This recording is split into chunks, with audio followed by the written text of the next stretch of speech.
Welcome to Transformative Principle, where I help you stop putting out fires and start leading. I'm your host, Jethro Jones. You can follow me on Twitter at Jethro Jones.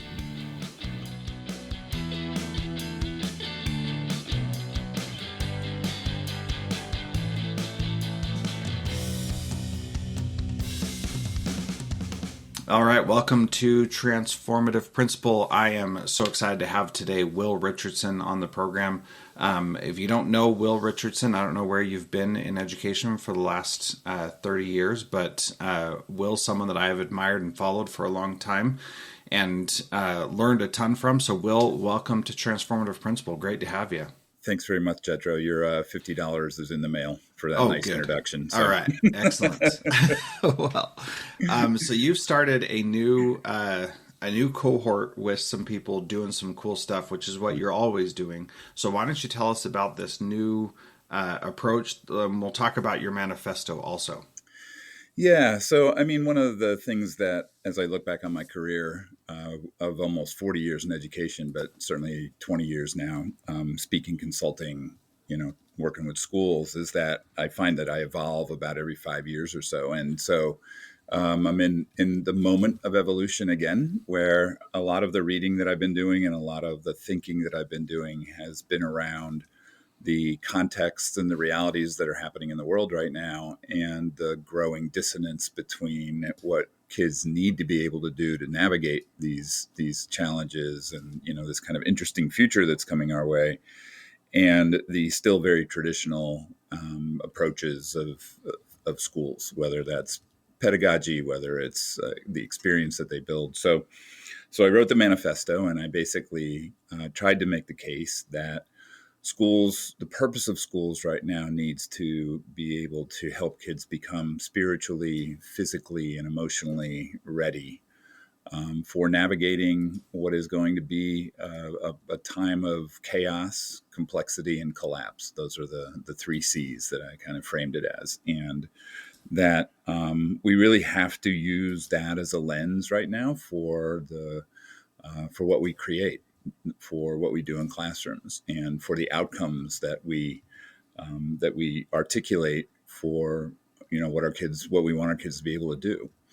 And so it's a lens that I think is pretty provocative. Obviously, the name of the manifesto was "Confronting Education in a Time of Complexity and Chaos and Collapse." So I decided that I'd like to try to put together a group of folks to go into that and dive into that and really be a little bit confrontational in thinking about education and schooling, and doing it in a safe and trusted space. So I put out the call for people to join. I was hoping for about 25. I ended up with 68, which tells me that there are quite a few people out there, I think, who are feeling like this. Again, this moment is really filled with this challenge, and are looking for spaces to talk about it, to process it, to rub elbows with other people who are feeling it as well. The very cool thing is that we've also got 9 students from around the world. I wanted to make sure that we heard the voices of children in these conversations, because obviously when you're in schools or when you're in education, what you're talking about is what's happening with kids in classrooms. So we're in our second week. I have 2 cohorts going, one on Tuesday, one on Wednesday. Did our second week yesterday with the Tuesday cohort. And I think it's been great. We've really been able to dive into some very difficult and challenging conversations about the state of the world and about the state of education. So I'm hoping that those types of conversations can continue, and that might grow into something that will be really worthwhile for all educators who are feeling it at this moment. Yeah, that's good. So I have a link in the show notes to the manifesto itself and to your Substack, Future Serious School, that people should definitely go and check out. But I want to ask a key question that I get frustrated with all the time. And one of the problems that we have with the world we live in right now is that it seems like everything is political. And there is that aspect of it, that everything's political, but then there's a separate aspect, which is that people align themselves to politics like it's a religion. How do you go beyond that and talk about these things without the problem that we often fall into, which is, well, if a different person were in power, this wouldn't be the problem. Because the reality is, it doesn't matter who's in power, and especially focused here in the United States, it doesn't matter who's in power. These problems have been going on for a long time, and they will continue to persist regardless of who comes into power in the future. So how do you keep that political aspect out of it, or make that not the complaint that is the problem? What's your approach to that, Will? Well, I think that despite the politics, and I agree, it's hard. It's really hard. But despite the politics, there is still common ground here. I know one of the things that Home and I did in the Big Questions Institute, in kind of the work that I was doing up until this point, we had a 9, now a 12 Big Questions book. And the first one is, what is sacred, right? And we'd go and we'd ask schools and parents and communities, well, when you think about this particular school 10, 15, 25 years down the road, what do you want to make sure still exists if you came back in 50 years? What do you want to make sure is still there? And there was wide consensus: relationships, community, care, that there was relevance, that, all the things that I think we all, when we think about kids and we think about the future, we all say those same things. We want them to flourish. We want them to thrive. And at the very core, there's a lot of coherence and a lot of shared thinking about that. Where it gets a little bit sticky is obviously when you begin pushing back against traditional narratives where people find comfort, where a lot of it is politically driven in terms of, again, here in the States, how we measure success, what we are actually having kids become educated for, all of those things, right?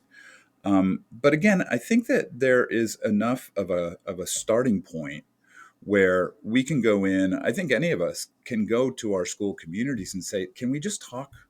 Can we just have a chat here, about some of the really important questions, acknowledging that this is a little bit of a different moment in the world, obviously, and maybe not going into those particulars, but just saying things are changing right now. And what does that mean for our children moving forward? I think also at the end of the day, if you can get people to talk and have a conversation about it, I think we all realize we can't go backwards, right? We can't hold on to a lot of those things that, again, if we're honest about it, have brought us to this moment. Look, schools are complicit, right? We're all complicit in what's happening right now. And I'm not talking about politics per se. I'm talking about the climate, aspects, the challenges that we have environmentally, the challenges that we have with the loss of biodiversity, equity issues, all of those things that we can't ignore. And so, I think that there is enough common ground to get these conversations started, but I'm not going to sit here and tell you that it's really easy to talk about these things at depth, because they get really uncomfortable, and people have to be willing to stick with it. Yeah, they really do get uncomfortable. And as I was working in Fairbanks, Alaska, designing a K-12 magnet school, and I had all these conversations with parents, with community members, with school board members, with employees, that question of what do you want to still exist in 50 years was really powerful. And what you're looking at there is, what do you want to be true for your grandchildren?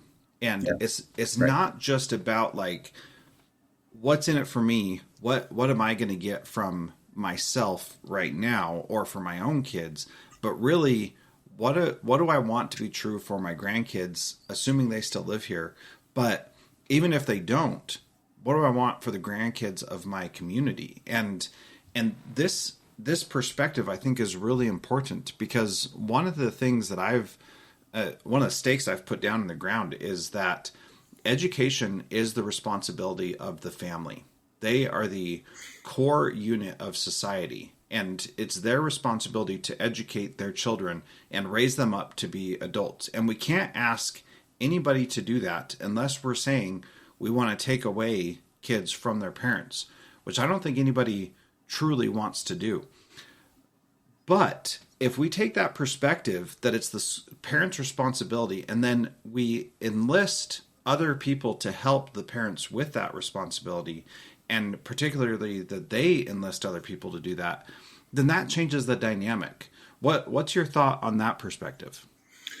Well, I do think that obviously parents are the fundamental educators in a child's life, right? Mm-hmm. No matter what happens in a classroom, when kids come home, they learn more probably about what it means to be in a relationship, what it means to be, a good person, a good community member, whatever. They learn that from their families more than they learn that from schools. There's no question.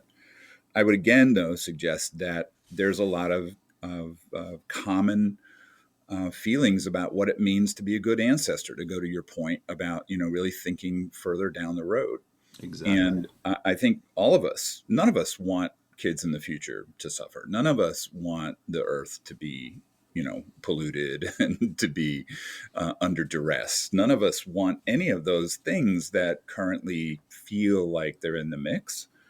So I think it becomes, again, a question of where can we start with some shared language, some shared beliefs, some shared, some common vision for what an education is. And I think that's where it kind of comes off the rails, Jethro, to be honest Mm-hmm. with you. I think that a lot of times, especially as you've mentioned before already, the politics of it get in the mix in ways that make it difficult for all parents to feel like schools are a partner in the educating that they're doing at Mm-hmm. home, right? And so yeah, I think one of the things you're seeing right now is people trying to find the partner that fits with their worldview, and I mean, there's a sense of separation that happens in that ultimately is not going to be good for us. So again, it's like, how do you come back to those shared beliefs and those kind of shared visions for what we Mm-hmm. all want? I Yeah. think we all want a world where kids can feel happy and healthy and to thrive and feel safe and all that kind of stuff. So how do we do that together is the really important question. But Yeah. it's hard. Yeah, it certainly is. And the key thing that I've found with this is like what you said in here. None of a like being a good ancestor, that takes some intention and takes Absolutely. some time to think about that and say, well, what does that mean for me to be a good ancestor? Because we don't think about that, you know? And that's the problem, right? I mean, it is Yeah, something we kind of go, "Oh, what a question," instead yeah, of, yeah, "Well, that's the way I live my life." I mean, that factors into everything that I do. It's very, very rare. You yeah. go to indigenous communities, obviously, and there's much, much more of that, where there's this long term thinking about, again, the community, the world, all of that. But for a lot of people, in this kind of global north, very weird, the acronym, right? Um, that's not something that we think about very much at all. Yeah. So I'm in a men's group right now where that is what we are intentionally focusing on, not on making things good for us, but the Right. plan is how do we make it good for our grandchildren? What Right. does that look like? And we're looking at all aspects of society, ourselves, our religious adherence, our physical fitness, our Yeah. what we do for work and how we provide for families long term and all that kind of stuff. And it's something that I look at my ancestors and what they taught me, and I had this really cool experience to edit and update a biography about my great grandfather, whose name was Tracy Y. Cannon, and he was an organist, and he ran a school of music, and it was really fascinating. I didn't do much. I didn't add anything new to this, but I just got it ready so that his descendants could buy the book and learn more about him. And what was really fascinating going through that is I had this gratitude for what he did to help out his descendants. And one of those things was a love of music.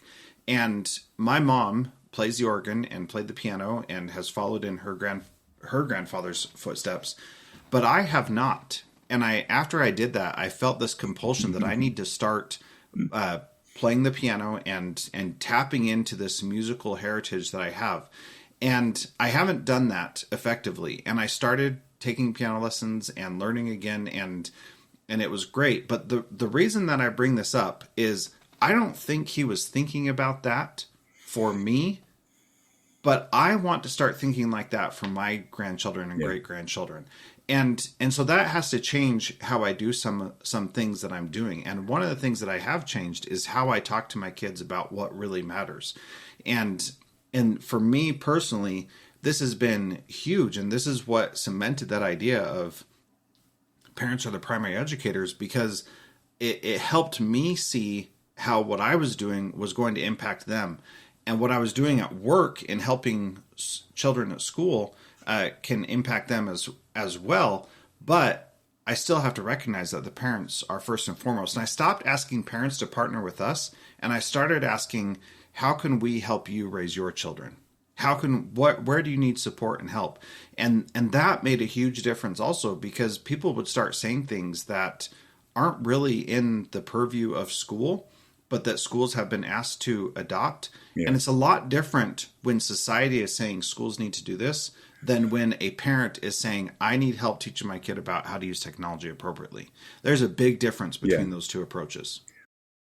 But I think what you said in the beginning of that response is really important too. And that is that you're willing to kind of unpack your life and take a look at it, step back from it, and ask the questions about, how is this impacting the future? How is this impacting my family? All of that. And I think that, we don't do enough of that type of reflection because it's really hard, right? Again, right? It's just really hard. And so, the question becomes, how can we, and because I really just believe we all need to do this personally, but then we all need to do it in the context of education if we're concerned with that, right? Mm-hmm. But, how do we, again, bring those hard conversations like, Vanessa Andreotti in Hospice and Modernity calls them these denials that we have about what's happening in the world, our contribution to it, what's happening in schools, and how do we create spaces where we can sit with those things, right, and really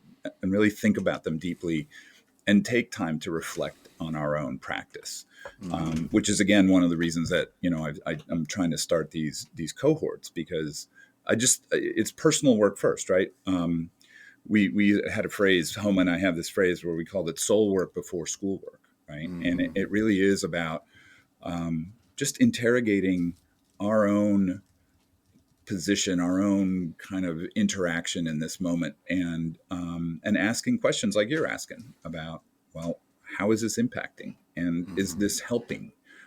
Or is this contributing to things that I really don't want to see continue? So to me, that's a huge question.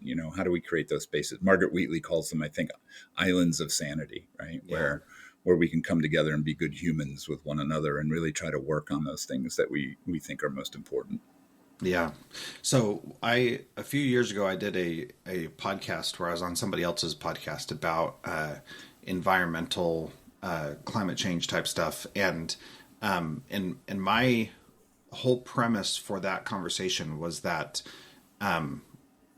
my belief is we need to change the phrasing around that it is really about stewardship of the natural resources that we have, and this goes back to that value thing that you were talking about before, that if we recognize that we are stewards of the land and the natural resources that we have, I think we'll look at it in a different way. We have to use the things the earth gives us to live, but we have to do it in a way that is being a good steward of that and providing for our children in the future. And so what do you think about that idea of using stewardship as the focus? Yeah, I think that's a good framing of how we need to operate in the world. I also think that we need to acknowledge and we need to get to the reason why we need to be good stewards. And I think it's not just to take care of nature or to be Mm-hmm. sustainable. I think it's because we are the collapse that I'm talking about is really a relationship collapse. We are out of relation with one another by and large as human beings, and we are certainly out of relation with other living things on the planet. So, if we are to really be stewards, then we really need to feel a kinship with those other living things and not make it just like, well, it's my responsibility, and Mm-hmm. I have to take care of these things.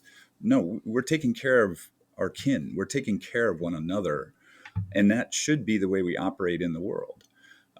But again, schools have contributed to this by making nature something out there, Yeah. by not giving kids much time to go out and be in nature to connect with their kin. And so, again, we need to unpack and really take a look at, how are we in relation with one another and with the rest of all the life on the planet. And I know that gets really kind of meta and kind of wooey, and sometimes Mm-hmm. people kind of roll their eyes a little bit. But look, that is the challenge that we have right now. That is the meta crisis. The meta Mm-hmm. crisis. All these other things are symptoms. If we were in relation to one another and to all the other living things on the planet, climate change wouldn't be happening right now. There wouldn't be inequity in the world. There wouldn't, all of those things are because we are not in a caring relationship in with one another and with the rest of the planet. And so again, for me, the role of schools by and large right now is to begin to really focus on building, rebuilding, regenerating those relationships, and thinking about how we can restore that sense of connection, because right now we are just kind of splicing it out. We make, by the way, our connections to one another in schools fraught by making it about competition, by seating, sorting kids and all that kind of thing. And then, like I said, we don't give them any chance to go out and really explore and connect to nature. So, to me, that's the fundamental challenge that we have right now. Yeah, yeah. Well, I appreciate that. And if there's nothing else we get from this conversation, that idea of being out of relation with each other and with the world as a whole and every living thing in it, I think that is definitely, like you said, the core problem. That everything else is a symptom of that, and that's a good place to start. So I mentioned I've got the manifesto and your Substack in the show notes at transformativeprinciple.org.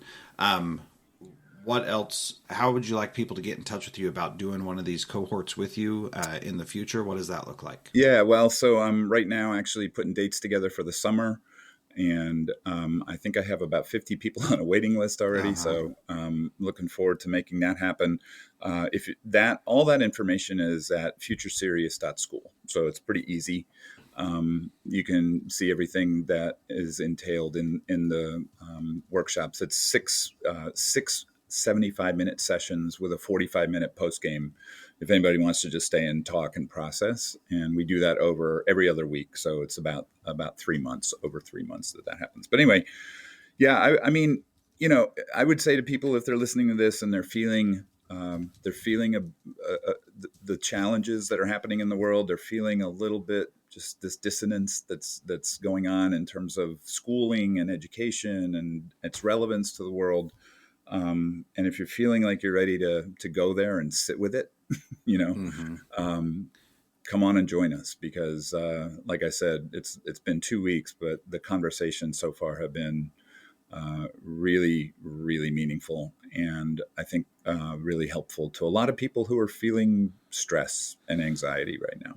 It's Yeah. not therapy. Don't want to say it's therapy, but Yeah. it is a place to come and process, which I think is really important right now. Yeah. And it's not necessarily going to make you feel any better, No, in fact, I except think that. the first couple of weeks have made Yeah. people feel a little bit worse, because I said to them at the beginning, I said, we take this kind of in two sessions. The first two sessions are getting real, and it's Mm-hmm. like, so let's face this stuff. Let's just kind of be the Marines where we break you down. And now, Yeah. sessions 3 through 6 will be kind of, let's build ourselves back up here and see what we can really do with the acknowledgement that, all of this stuff is happening and that it's really hard right now. Yeah, for sure. Well, check out futureserious.school. And Will, thank you so much for being part of Transformative Principal. It is always great to talk with you, and been a big fan of your work for many, many years, and grateful every opportunity I have to chat. So thank you. Thanks, Jethro. It's really great to reconnect.